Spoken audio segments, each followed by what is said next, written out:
Hello students. आज हम ग्रामश्री कविता पढ़ाएंगे और इस कविता के कवि हैं सुमित्रा नंदन पंत जी। सुमित्रा नंदन पंत का जन्म उत्तरांचल के अल्मोड़ा जिले के कौसानी गांव में सन 1900 ईस्वी में हुआ। इनकी शिक्षा दीक्षा बनारस और इलाहाबाद में हुई और आज़ादी की लड़ाई में इन्होंने बढ़ चढ़ कर के भाग लिया। ये छायावादी कविता के प्रमुख स्तंभ के रूप में जाने जाते हैं। 1977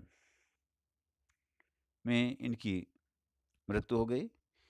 इनकी मुख्य रचनाएं हैं वीणा, ग्रंथि, गुंजन, ग्राम्या, पल्लव, युगांत, स्वर्ण किरण, स्वर्णधूलि, कला और बूढ़ा चांद, लोकायतन, चिदम्बरा। तो यहाँ पर ग्राम मीन्स होता है गांव और श्री मीन्स होता है सुंदरता, गांव की सुंदरता। तो इस कविता का जो सेंट्रल आइडिया है, केंद्रीय भाव ये है कि कवि अपनी इस कविता के माध्यम से गांव की प्राकृतिक सुंदरता या सुषमा और उसकी समृद्धि का मनोहारी चित्रण कर किया है। खेतों में दूर तक फैली लहलहाती फसलें, फल फूलों से लदी पेड़ों की डालियां और गंगा की सुंदर रेती कवि को रोमांचित करती है। उसी रोमांच की अभिव्यक्ति है यह कविता। स्टूडेंट्स, आइए अब हम इस कविता का सारांश हम बताते हैं कि इस कविता में है क्या। इसका प्रतिपाद्य विषय क्या है। तो प्रकृति के सुकोमल कवि सुमित्रानंदन पंत द्वारा रचित ग्राम श्री कविता के प्रतिपाद्य के माध्यम से गांव की प्राकृतिक शोभा का सुंदर चित्रण किया गया है। गांव में प्रकृति ने अपना खजाना लुटा रखा है। दूर दूर तक मखमली हरियाली फैली हुई है। सुबह के समय उस पर ओस की बूंदें पड़ी रहती है, तो सूर्य की किरणें जब उन पर पड़ती है तो ऐसे लगता है जैसे कि उनमें उन फसलों का वो हरा खून हो। नीला आसमान धरती से मिला हुआ है, नजर आ रहा है। गेहूं की बाली, अरहर और सनई की फलियां तथा सरसों के तेल की मिश्रित गंध, अलसी के फूल, ये सब मन को आकर्षित करते हैं। मटर तथा उसकी बेलों पर आ रहे रंग बिरंगे फूल, उस पर मंडराती तितलियों मन को अपनी ओर आकर्षित करते हैं, खींचती हैं। खेतों में कटहल, जामुन, झरबेरी, आड़ू, नींबू, अनार, आलू, गोभी, शलगम, बैगन, अमरूद, मूली सभी कुछ है। ठंड के कारण से अमरूद पर लाल लाल चकते या निशान पड़ गए हैं। खेतों में नाना प्रकार की सब्जियां लहलहा रही हैं। गंगा के तट पर किनारे सतरंगी बालू यानी रेत और बगलों के अंगुली से अपनी कंघी या कलंगी को सजाना बड़ा सुंदर लगता है। पानी के अंदर सुरखाब चक्रवाक पक्षी जिसे कहा जाता है क्रीड़ा करते रहते हैं और कछारों पर मगरौठी सोई रहती है। हरियाली मानो बर्फ और धूप का आनंद लेती हुई सो रही है। कवि को गांव मरकत डिब्बा यानी क्या है, मड़ियों से जड़ा हुआ जो डिब्बे के समान लगता है, पन्ना रत्न से जड़ा हुआ जैसे कोई डिब्बा हो ऐसे लगता है। उस पर नीलम के समान नीला आसमान उसकी शोभा को और चार चांद लगा देता है। इस तरीके से ये पूरी की पूरी जो कविता का जो सारांश है, या यूँ कहिए कि पूरी की पूरी कविता का ये अर्थ है। तो सबसे पहले बच्चों चलते हैं कि फैली खेतों में दूर तलक मखमल की कोमल हरियाली, लिपटी जिसमें रवि की किरणें, चांदी की सी उजली जाली। तिनकों के हरे हरे तन पर हरित हिल हरित रुधिर है रहा झलक, श्यामल भूतल पर झुका हुआ नभ का चिर निर्मल नील फलक। अब बच्चों यहाँ पर कवि बता रहे हैं कि गांव की प्राकृतिक सुंदरता का चित्रण करते हुए कवि कहते हैं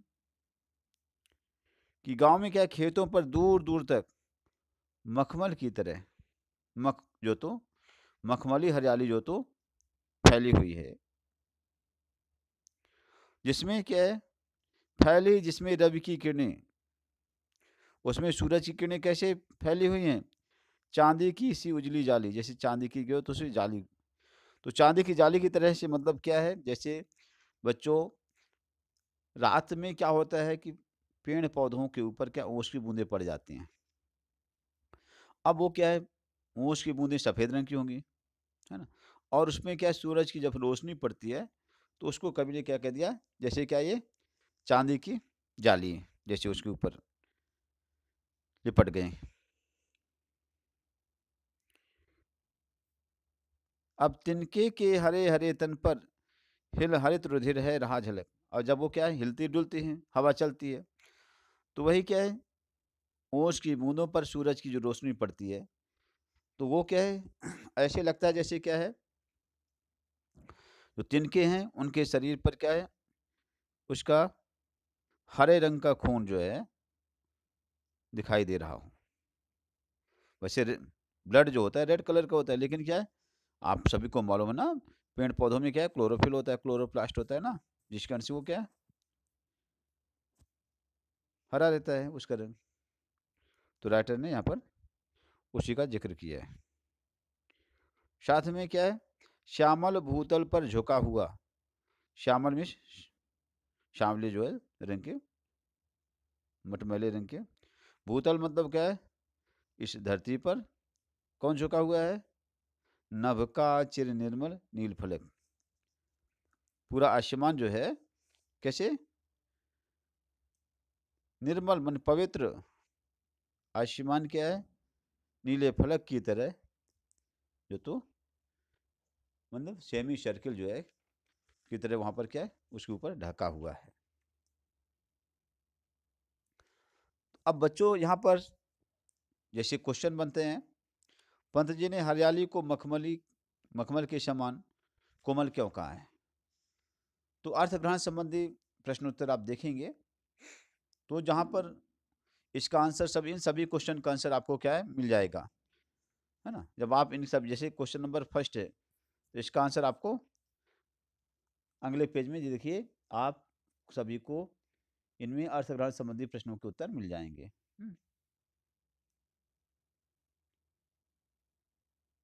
तो यहाँ पर आपको मिल गए उसके आंसर, और उसमें क्या दिया है, पंत जी ने हरियाली को मखमली के समान जो है तो कोमल क्यों कहा है, तो यहाँ पर पंत जी का हरियाली के समान कोमल कहने के पीछे मुख्य जो आधार ये है कि मखमल जो है तो मुलायम होता है, इसी प्रकार की हरी घास भी जो तो मखमल की तरह कोमल होती है। पंत जी ने हरियाली की कोमलता को निहारते हुए उसे मखमल के समान जो तो कोमल या मुलायम बता दिया। आफ्टर देन हरी घास पर पड़ी ओस की बूंदों को देखकर कवि की कल्पना को अपने शब्दों में व्यक्त कीजिए। हरी घास पर पड़ी ओस की बूंदों को सूरज के प्रकाश में झिलमिलाते देख करके कवि के मन में हरित रक्त की कल्पना पैदा होती है। कवि को बूंदों का अपना स्वाभाविक रंग नजर ना आकर के हरी घास के रंग जो तो उसमें झलक रहे हैं। अब आगे कवि ने आकाश को कैसे बताया है, तो कवि ने आसमान को या आकाश को हमेशा ही पावन रहने वाला बताया है, और नीला आकाश सदा ही पवित्र होता है, वह कभी जो तो मैला या गंदा नहीं दिखाई देता। अगला है,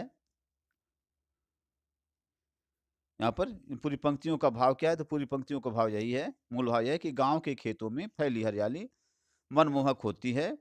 हरी घास मखमल के समान कोमल और बूंदों पर हरित रक्त की कल्पना की गई है। धरती पर आसमान का झुकना मनोहारी बन पड़ा है। ठीक है स्टूडेंट्स, इसके बाद क्वेश्चन नंबर यस 1 2 3 4 हो गए। अगला पैराग्राफ है, रोमांचित सी लगती वसुधा। रोमांचित सी लगती वसुधा, आई जो गेहूं में बाली, अरहर सनई की सोने की किंकरियां हैं शोभाशाली।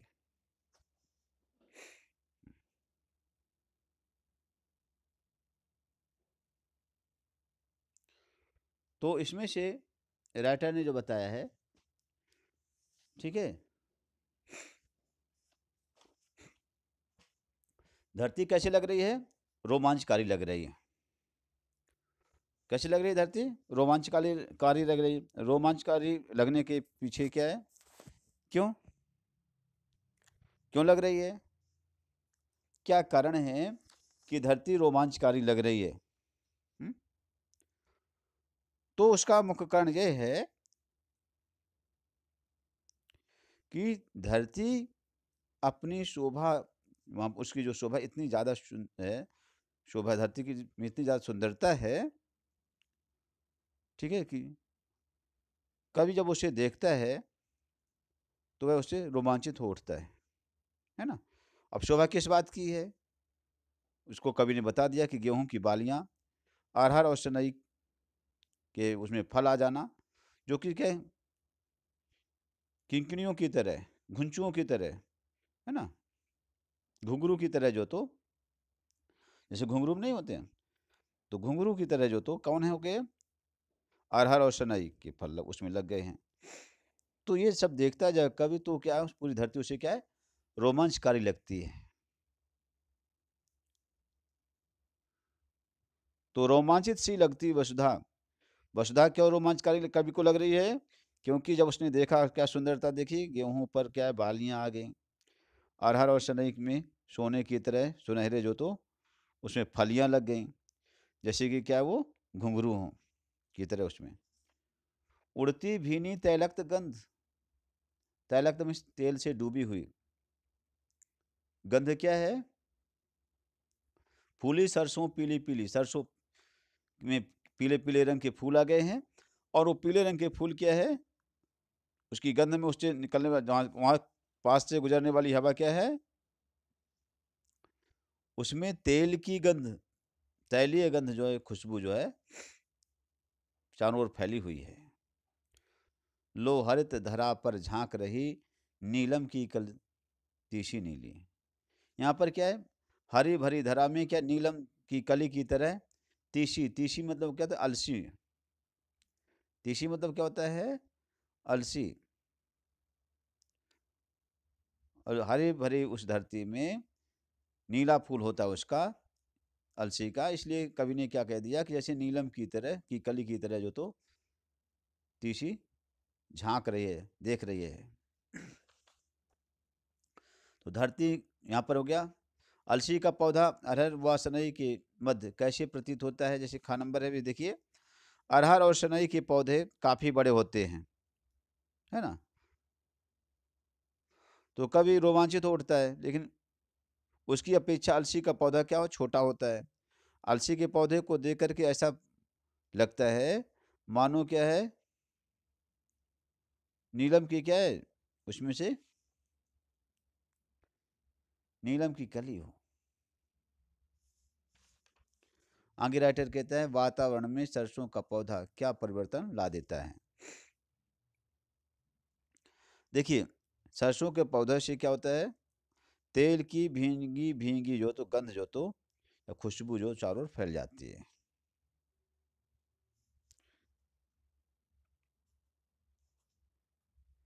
अब इस तरीके से इस पंक्ति का कुल मिलाकर भाव ये है कि कवि यहाँ ये बताना चाहता है कि अत्यधिक शोभा और सुंदरता के कारण से धरती रोमांचित होती दिखाई देती है। अरहर और शनई के पौधे प्रकृति की सुंदरता को बढ़ा रहे हैं। स्वयं छोटी सी अलसी भी जो तो इस शोभा को भी जी भर करके पान कर रही है। रंग रंग के फूलों से रिलमिल हंस रही सखियां मटर खड़ी, मखमली पेटियों सी लटकी, छीमियाँ छिपाए बीज लड़ी, फिरती है रंग रंग की तितली, रंग रंग के फूलों पर सुंदर फूले गिरते हों फूल स्वयं उड़ उड़ वृंतों से वृंतों पर। कवि कहता है कि गांव में अब वहां पर खेत में है, तो खेत में क्या हो रहा है उसे, यहाँ पर क्या है, वहाँ पर मटर के खेत हैं, वहाँ पर तो मटर भी लगी हुई है। तो यहाँ पर कवि ने बता दिया कि रंग रंग के फूलों से रिलमिल हंस रही सखियां मटर खड़ी। मटर को क्या बता दिया, मटर जैसे होता है मटर के पौधे, उसमें रंग बिरंगे फूल होते हैं, है ना। तो उसको कवि ने कह दिया कि मानो जो तो सखियां जो तो सहेलियां खड़ी होकर के हंस रही हों। मतलब बेलों पर उसके, मटर जो होता है क्लाइंबर्स होता है ना उसका पेड़, तो सिर्फ तो मटर की बेलों पर मखमली जो तो क्या मटर जो तो पेटियों की तरह लटक रहे हैं, तो उसे लटक रहे हैं वहाँ पर उसके फल। तो उस फलों को देख करके कवि को क्या लगता है, उसमें रंग बिरंग के फूल हैं, तो कवि को लगता है कि क्या है, जैसे सहेलियां आपस में खड़ी हुई बातचीत कर रही हों, और साथ में रंग बिरंगे फूलों को सहेलियां बता दिया, और उसकी जो छेमियां हैं, उसकी जो फलियां हैं, उस फलियों को क्या कह दिया, जैसे वो आपस में क्या क्या अपना अपना पर्स लिए हुए आपस में उसे छिपा करके खड़ी हों। और वहीं पर क्या फिरती हैं रंग रंग की तितली, खेत में रंग बिरंगे, गांव में वहाँ पर खेतों में क्या है, रंग तरह तरह के रंग की तितलियाँ उड़ रही हैं, जो कि एक फूल से दूसरे फूल पर जा रही हैं। तो फूले गिरते हों स्वयं फूल उड़ उड़ वृंतों से वृंतों पर। तो ऐसा लगता है जैसे क्या है, तितलियाँ जब एक फूल से दूसरे फूल पर जाती हैं तो लगता है जैसे क्या फूल ही उड़ रहे हों। देखिए बच्चों, यहाँ पर क्या है, फूलों पर क्या रंग बिरंगी जो तितलियां मंडराती हुई ऐसी लग रही है, मानो क्या है, रंग बिरंगे फूल ही स्वयं जो तो खिल करके एक डंठल से दूसरे डंठल पर उड़ उड़ करके गिर रहे हों।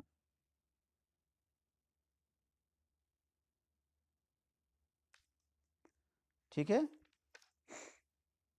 अब यहाँ पर है, जैसे बताया कि बेलों पर लटकी मटर कैसी लग रही है, तो बेलों पर लटकी मटर जो तो कैसी लग रही है, पेटियों जैसी लग रही है, मखमल की पेटियों की तरह। और लग रहा है जैसे कि मटर के पौधे पर जो तो रंग बिरंगे के फूल ऐसे लग रहे हैं, मानो सखियां खड़ी होकर के हंस रही हों।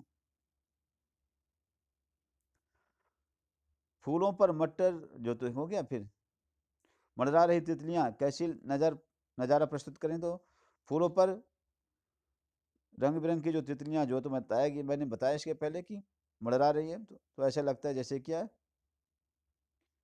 मानो क्या है, फूल ही जो तो एक डाली से उड़ करके दूसरी डाली पर डंठल पर जा रहे हैं। वृंत मतलब उसे डंठल होता है।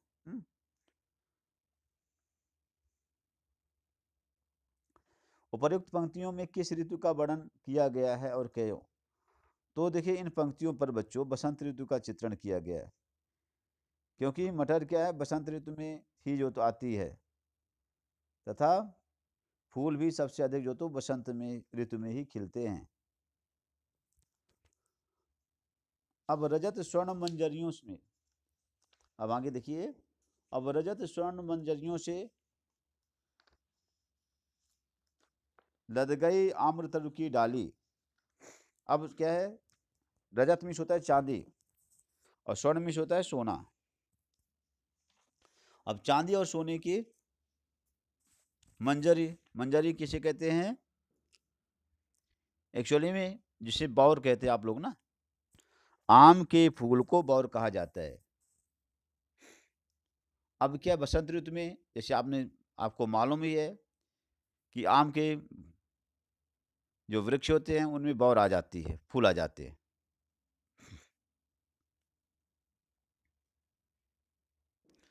तो ऐसे लगता है जब बौर आ जाती है तो उन बौरों को देखकर, आम की बौर देखने पर ऐसा लगता है कि मानो क्या है, वृक्ष जो है आम का पेड़ क्या है, सोना चांदी बिखेर, उसने सोना चांदी बिखेर दिया हो। ठीक है। अब रजत स्वर्ण मंजरियों, मंजरियां समझिए, आम का जो बौर कहते हैं इसे, आम का फूल। लद गई आम रमिस आम, तरमिस तो है पेड़ की डालियां, मिस डालियां। झर रहे ढाक पीपल के दल, ढाक मिस होता है छूला छेवला, है ना, जिसमें आप क्या है, छूला छेवला होता है, जिसमें आप फुल्की खाते हैं जिसके पत्ते से, वो छूला। पीपल के दल, पीपल का के पत्ते। तो क्या है, यहाँ पर ये बताया गया कि छूला और पीपल के पत्ते क्या है, झर रहे हैं। स्प्रिंग सीजन है ना, इसलिए स्प्रिंग सीजन में क्या, पेड़ पौधे क्या अपनी पत्तियां को क्या करते, त्याग देते हैं, है ना। तो इसमें से क्या है, होठी कोकिला मतवाली, कोयल क्या है, मस्ती से इतनी मतवाली हो गई, मदहोश हो गई है कि वो गाना शुरू कर दी, कूकने लगी। महके कटहल मुकलित जामुन, जंगल में झरबेरी झूली, फूले आड़ू नींबू दाड़िम, आलू गोभी बैगन मूली। अब यहाँ पर क्या है, सभी वहाँ पर जो वनस्पतियाँ हैं, फल फूल हैं, पेड़ पौधे हैं, वो क्या है, उनमें सभी में फूल आ गया है। कवि बता रहा है क्या है, यहाँ पर कोयल तो कूकती है मस्ती से, साथ में क्या है, कटहल में भी महकने लगी, जामुन में भी फूल आ गया, जंगल में जो झरबेरियाँ जो तो फलने लगी, आड़ू नींबू जो दाढ़ी में अनार कहलाता है, आलू गोभी बैगन मूली सभी में क्या फूल आ गए। ठीक है।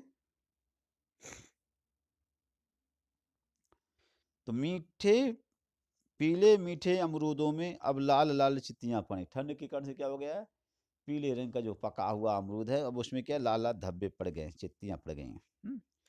पक गए सुनहरे मधुर बेर, बेर के फल क्या है, मीठे, मधुर मतलब मीठे, सुनहरे सोने रंग के जो तो बेर हो गए, पीले पड़ गए, अब लाल हो जाएंगे बातें। अब पक गए, पीले से क्या लाल हो गए।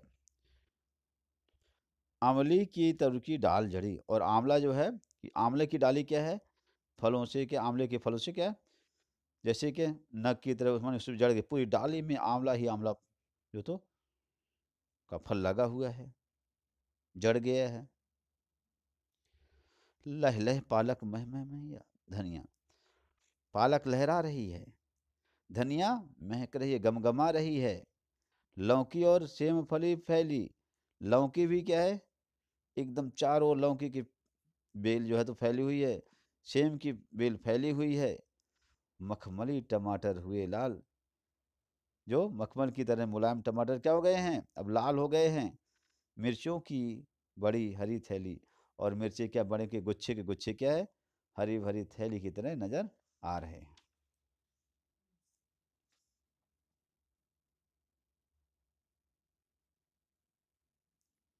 अब बात यहाँ पर एक बात जरूर है बच्चों, कि अमरूदों में लाल लाल चित्तियां क्यों पड़ जाती है ना, ये जो है ये बात आती है।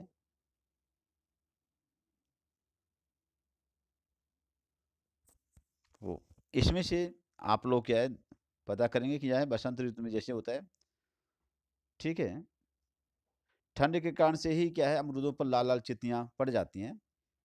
यहाँ तक कि ठंड के दिनों पर क्या अमरूद जो तो पकने से में अधिक समय लेता है, ऐसा कहा जाता है।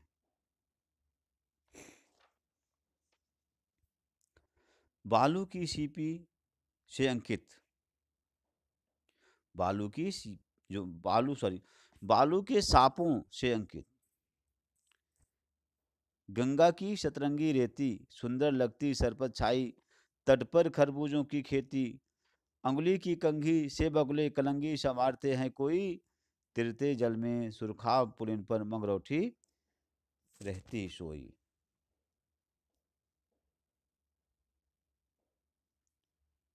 अब देखिए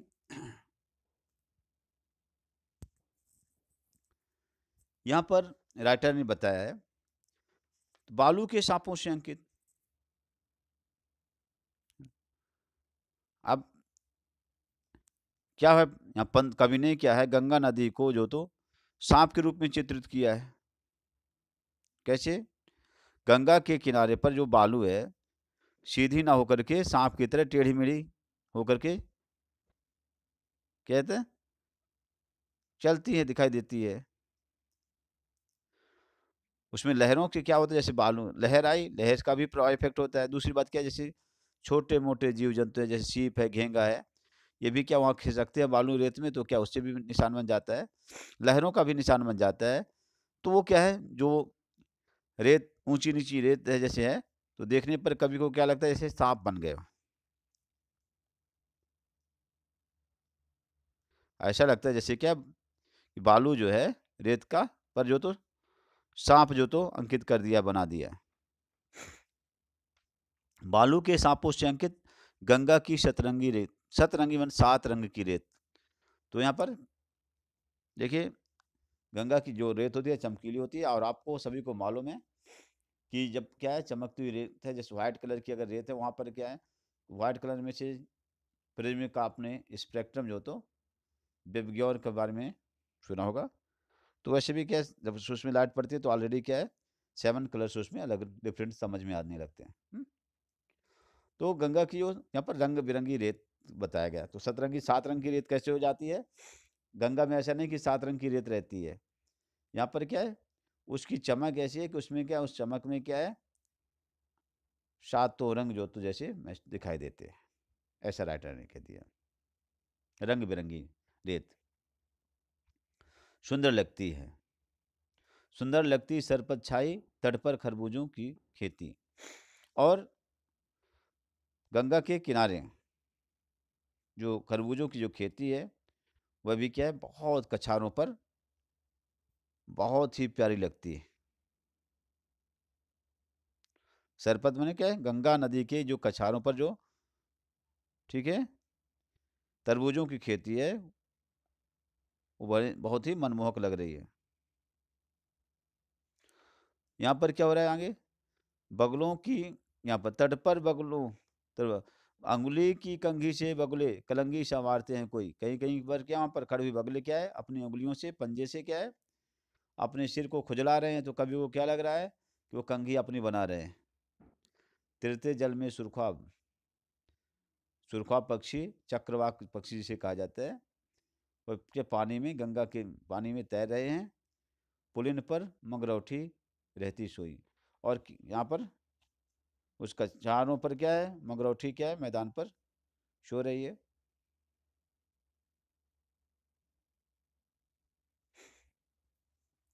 अब बात यहाँ पर आती है कि गंगा नदी की बालू को कवि ने कैसे बताया है और क्यों।